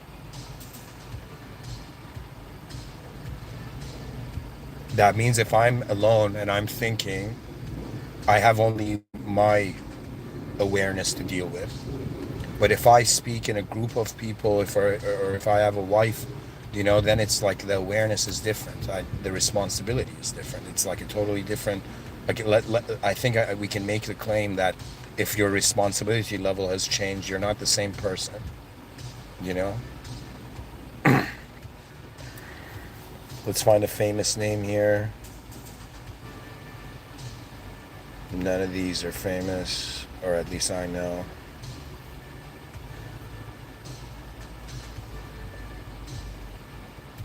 Cher. Okay, the singer Cher says husbands are like fires. They go out when they're left unattended.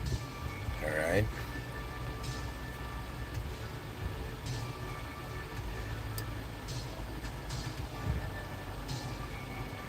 Honor de Balzac. Honor de Balzac says, this is very important.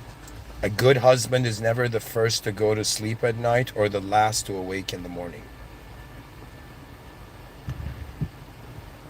Matt Damon. My wife is my soulmate. I can't imagine being without her. Imagine he was without her in that interview. Not kidding. He's a cool guy. I guess, like in his movies. And Anne Bancroft. The best way to get most husbands to do something is to suggest that perhaps they're too old to do it. Like, of course, half the species tries to analytically manipulate, the other half tries to emotionally manipulate. And in the middle of all these manipulations, we fall in love.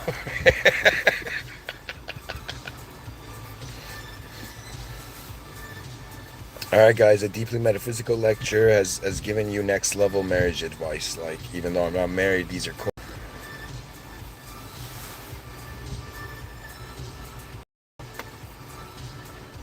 Euripides.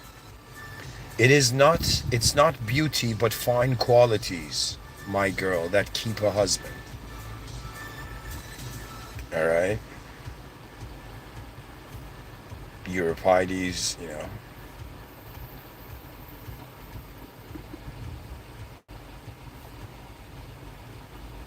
talking to women younger than him, probably.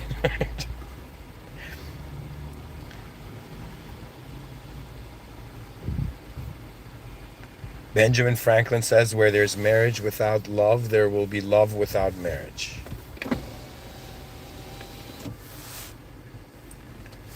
Alan King says, marriage is nature's way of keeping us from fighting with strangers. One last quote. Reese Witherspoon. I think women are natural caretakers. They take care of everybody. They take care of their husbands and their kids and their dogs and don't spend a lot of time just getting back and taking time out.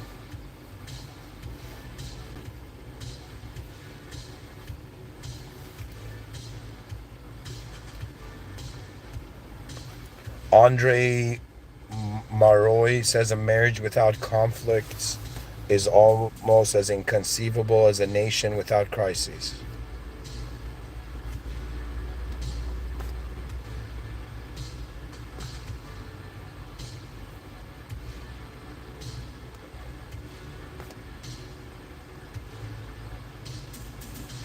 Wow. Alfonso Carr said love in marriage should be the accomplishment of a beautiful dream and not as it too often is the end.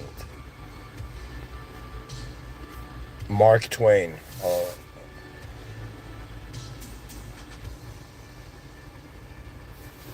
Mark Twain says, is the sudden marriage of ideas which, before their union, were not perceived to have any relation.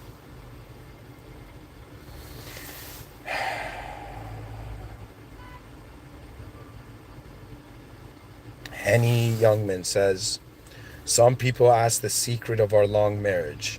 We take time to go to a restaurant 2 times a week.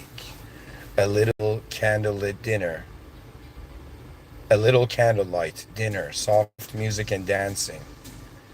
She goes Tuesdays, I go Fridays. Oh man. Alright guys, whatever.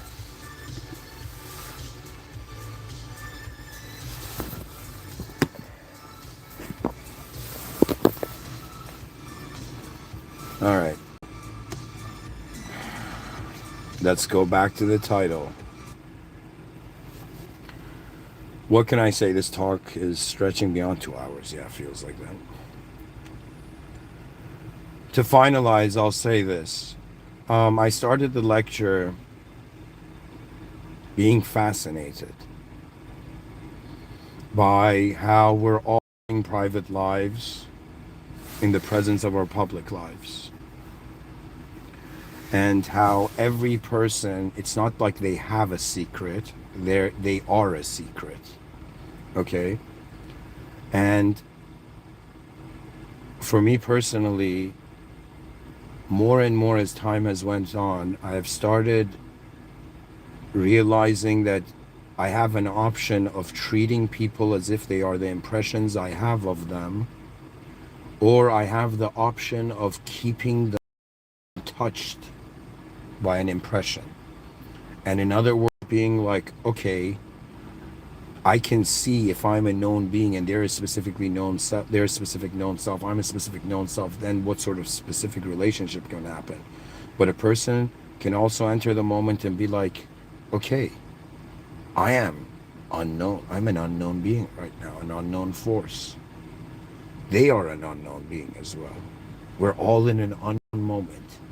And then the mind doesn't go into its like conditioned mode of constantly referencing the present to its own impressions of what the past was.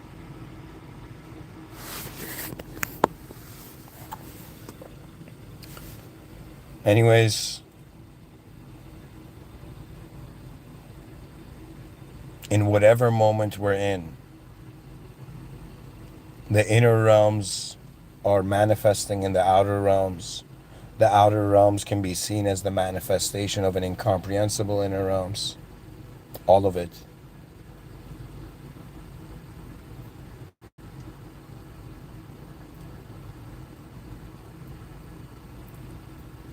And if life is like a test, like it's a problem, a person has to solve, the solution to this problem is in the design of the problem.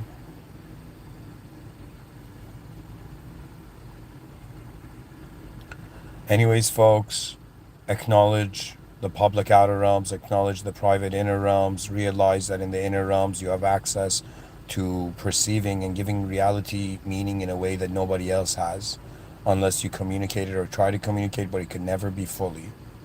In other words, human beings should not try to understand each other. They should co-create realities together, and their understanding is found through that.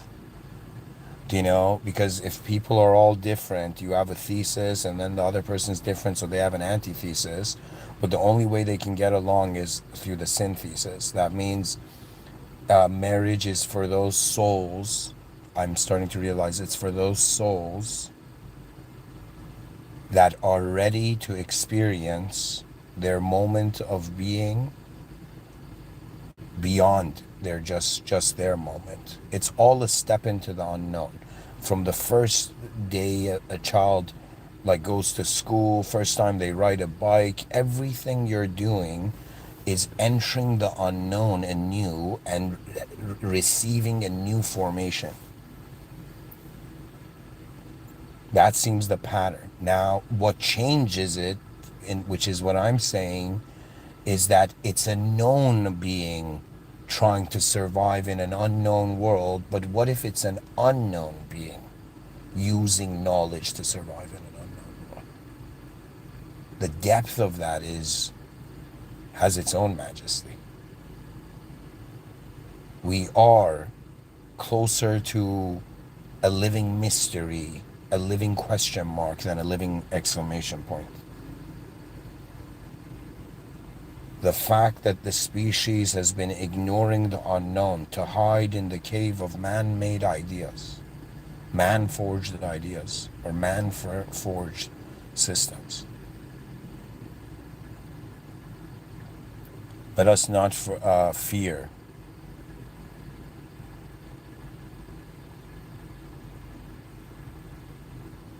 the beyond. All of life, every moment we have lived, it is preparing us to make contact with the beyond, to truly confront consciously the unknown. How many beings on earth can consciously be unknown? How can that? The only way is if you're identifying as the whole moment of awareness. That means I can't just be my body. That's a part of the whole moment's awareness. I can't just be my thoughts. That's still a part of the moment. In other words, the elements in the system do not justify cannot explain what created the system. They can explain certain ranges of how the system was created. So the grand mystery is, in the same way we cannot explain existence, what's outside of existence or what is beyond existence, we cannot explain why existence exists from what is inside existence. Similarly, we as beings that are, let's say, functioning in this world may not be able to fully comprehend ourselves just based on a limited range of experiences we have of ourselves.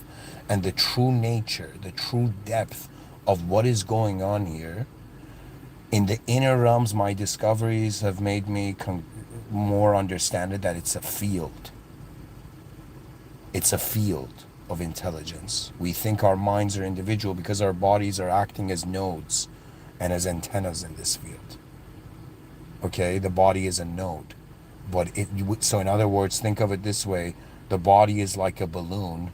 The air inside and outside the balloon, it's just the air. It's there. It doesn't need to be created. It's that the balloon's emergence is the new shape to a certain. Do you know that means human beings are like what's dividing energy. Consciousness is what's dividing energy.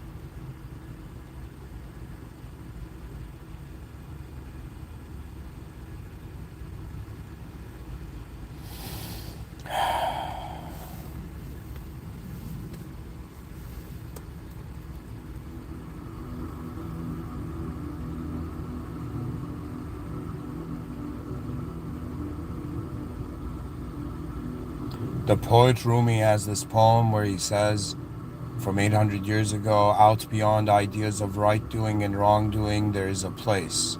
I will meet you there. And when the soul sits on that grassland, the world is too full to talk about. In other words, that's pointing to the most advanced state. The most advanced state is not I'm right, you're wrong, I know you don't, I am, you're not. All of this, that is not the most advanced state. The most advanced state is complete responsibility for the awareness that is simultaneously experiencing both the inner realms and the outer realms, both the good and the bad. There is the awareness to them that is superior to that. In other words, what is experiencing reality is not limited to the dualistic nature of reality. We are that third factor. We are that third unique element. We are the watcher of the worlds. We are the witness of space and form. And in some sense, the space relates to the verb unknown self aspect of us, which is purely force. And the matter relates to form. So in other words, we are an intelligence that is aware of form and is also aware, it's aware that it has a form, and it's also aware that it is a force, and it's also aware that it can move the form with the force, and it moves the form, the subjective forms, faster behind its eyes than in front of its eyes. And this is why all of our minds are like, so what is looking through behind your eyes, imagine it's a witnessing unknown instantaneous presence, and it is witnessing probabilities to the outer realms before they happen. Your mind is living in a more unconditional, your subjective self finds itself in an unconditional, more unconditional reality. In other words, my objective self is in a physical car parked at a parking lot, but my subjective self can imagine this car of me pressing a button and then going like 200 meters into the air. Flying cars don't exist, yet my mind in 2026 can see them. My mind lives ahead of my body, and we are living inside a dream first that then its effects are manifest in the outer realms. This is a very deep discussion. Why? Because it's the question of when we wake up from our dreams, when we're asleep. Did we really wake up from the dream? The psychological experience of Earth is not limited to the physical Earth. Meaning is like a fictional event, and matter is like the non-fictional forms. That means we are these fictional subjects that think they are the non-fictional object, okay, until they realize both the non-physical object and the fictional subject are temporary. That means the soul was necessary because there was an awareness to the body changing, to objects changing, and to subjects changing. That awareness was superior to both. They didn't know how to explain it. All these dudes in history, all these souls in history, all these people in history were like, yo man, we see it. I can hear your words. I can even remember yesterday. I can see your physical body. But how I am aware of all these dimensions simultaneity is the mystery of what we actually are. And the only way to simultaneously be aware of all the content of your moment is through an awareness that is not limited to them. The mystery still stands. You're in an unknown world as an unknown being, and the knowledge is what is simulated to get us through this. But our maturity can surpass the conditions that we have been looping in as a species for so long. Do you know? That means today, even me thinking about marriage, I'm looking at what people have set up to this point. But when my mind envisions, in some sense, how deeply the connection of different souls, the workings, the function of this unknown force on this world at all, you know, and it's very funny, you know, religious people come and say to like the theist and the atheist, the theist is like, bro, you got to believe, you know, you got to have faith. And then when you have faith, you'll access that state. You know, and the atheist is like, buddy, what faith? I got to analyze everything. There's a lot of nonsense. You know, you got to have some sort of filtering mechanism. But this is where they need somebody else, you know, to come and say, it is not just analysis. And it is not just, it's not just conditional analysis, and it is not just conditional faith. When you look at life, guys, what do you notice? Like, even look at your body right now. What do you notice? You can move your hands and legs. Can you move the blood in your veins a different direction? Can you be like that dude from Crouching Tiger, Hidden Dragon at the end of the film? No. Yes, we are physical, but we are not accessing all of the physicality. That means, like, a person, like, let's say when I was young, like, I would walk and let's say you stub your toe against the table or something. Do you know? Your body sees that, oh my God, my toe hit the table and I feel pain. Your body your conscious mind simplifies it like that. But if you had the experience of all those cells, do you understand? It would be too much information for the brain to process. And to be honest, for me, the brain is like this fascinating thing that out of these, it's like a system that couldn't acknowledge the whole system, so it had to limit itself to be able to do something about it. And that's what I mean, even in other lectures, when I say our ancestors opened their eyes, they saw meaningless chaos, and they freaked out, and we couldn't blame them, you know? They freaked out, and what did they, 1, 2, 3, like, you don't understand how huge that is in all of psychology and philosophy. There is a sort of numerical limitation, I think. You know, they say math is a language, of course, but yes, it's a language that can disturb other languages as well. You know, it can change. Like, it's a language that can translate other languages. Really, what's going on Earth is a symbolism translation game. That means it's like I say something, you know, sound waves travel to your ears, okay? You hear what I'm saying, and these random sounds are organized instantaneously in your brain based on their predisposed meaning, their preconsidered meaning. But ultimately, the experience is for energy. It's an energetic interaction. We conditionalize it. We personalize life. A majority of problems I'm saying this as someone who cares for my species.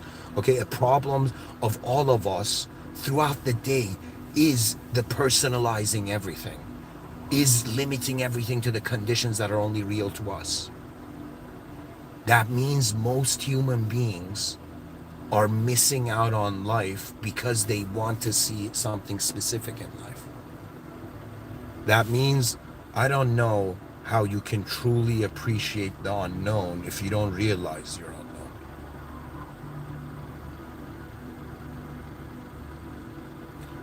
Anyways, guys, this world of ours, the questions still stand. You know, the great problems are staring at you every day. You know, the context is where the real game is at, not being a concept in a context where everything's changing. That is not. It's more about, like, you are equipped with a self. Now, what do you do with this equipment? What do you do with your manifestation? You are the only one who can truly see its value. Imagine you're like the greatest violinist on earth, right? And somebody told you can't play the violin, and you stop playing the violin. Do you understand? Only you know how good you are with the violin. Do you know? And you might not even know how others see it, but any person who attains anything, they know, they have a reference of attainment. That means you gotta, sometimes you're the only one who can care for yourself. And I guess marriage is when you've completed that game, when you want to see more. Like, a lot of it is multidimensional maintenance, the maintaining of all these dimensions in reality, all the different components of our lives. 8.1 billion human beings with different DNAs. 8.1 different, like all their memory trails. We're not even bringing epigenetics, like all the things outside of you that influence you to be a specific you to yourself, only to realize it's all in the presence of the unknown. The world started with faith. Right now, you don't see what's going on inside your body. You have faith until you go to a doctor. Do you understand? A majority of life is happening in an automated way. Okay, certain parts of it have been made conscious. Certain ways to use the body has been made conscious. In ancient times, they had a greater awareness, but in modern times, we have a different kind of awareness. We are entities primarily identifying with the information age. That means survival is not about just being the fittest. That helps. It's about processing information. But what is that game? That game is about information that is aligns to the outer realms, and information that aligns to, let's say, your inner realms. Like, I have some certain deep views on life and reality that I don't share here. I've only shared it in my science fiction, you know? But anyways, reality is deep. Let us realize that it also has a cost. If you want to experience a new life, then you have to, it's like if you saw your mind as a business, and if an employee was not performing well, what do? You have to find a better employee or your business will go out, right? So similarly, imagine every day you wake up, you're employing a specific archetype, okay? And it depends on you. You can live through one specific archetype the whole day thinking you're one specific thing, or you can have the archetypes be more adjusted to how the conditions and circumstances arise. That means you can wake up being like, I'm this specific person with a specific view, and everything's specifically going to be like this today.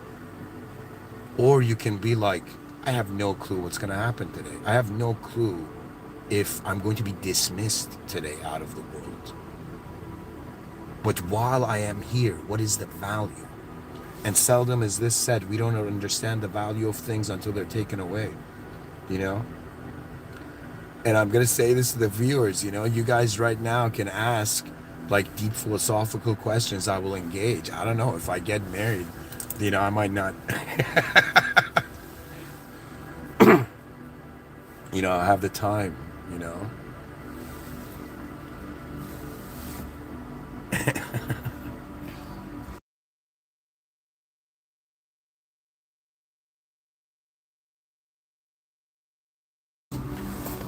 I don't know. Hopefully, if in the future I'm alive and I have kids, the day they will be born, I will give a very deep lecture, a specific lecture to each of them.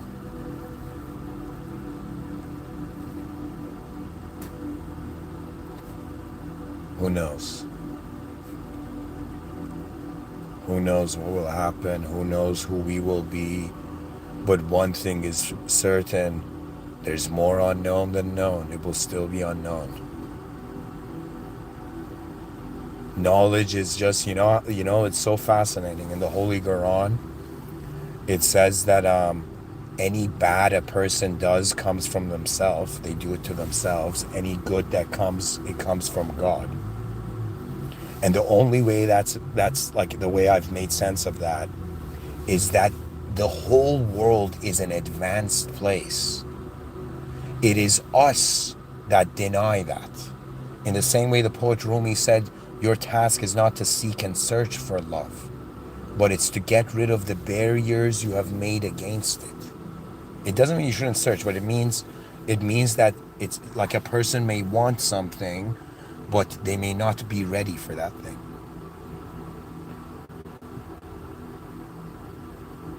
In other words, you might desire something in the outer realms because others desire it. Imagine you see, I don't know, a king that has a palace, and some peasant guy back in the day is like, I wish I had a palace. Little does that peasant know that it has to constantly protect the palace from enemies. The issue with humanity is that we get convinced by desires based only on our inner realms. We don't realize how many different ways life happens even before we look at it. Anyways, folks, I'm going to end the talk here. Thank you for listening. In the name of God, the most benevolent, the most merciful, and the most advanced, all praise due to the Lord of the worlds, in honor of the original unconditional system admin beyond this existential simulation and beyond this simulated testing zone where we are within a divine surveillance state. The human species is not alone. We are in the presence of a higher order processes attention. In other words, the value of the human being doesn't just have a value to human beings, it has a value to different states of being. You understand? The human being is like a state of being that has a specific value to itself. But the value of the presence of being itself is not limited to human interpretation. So how many ways are there that the moment can have value?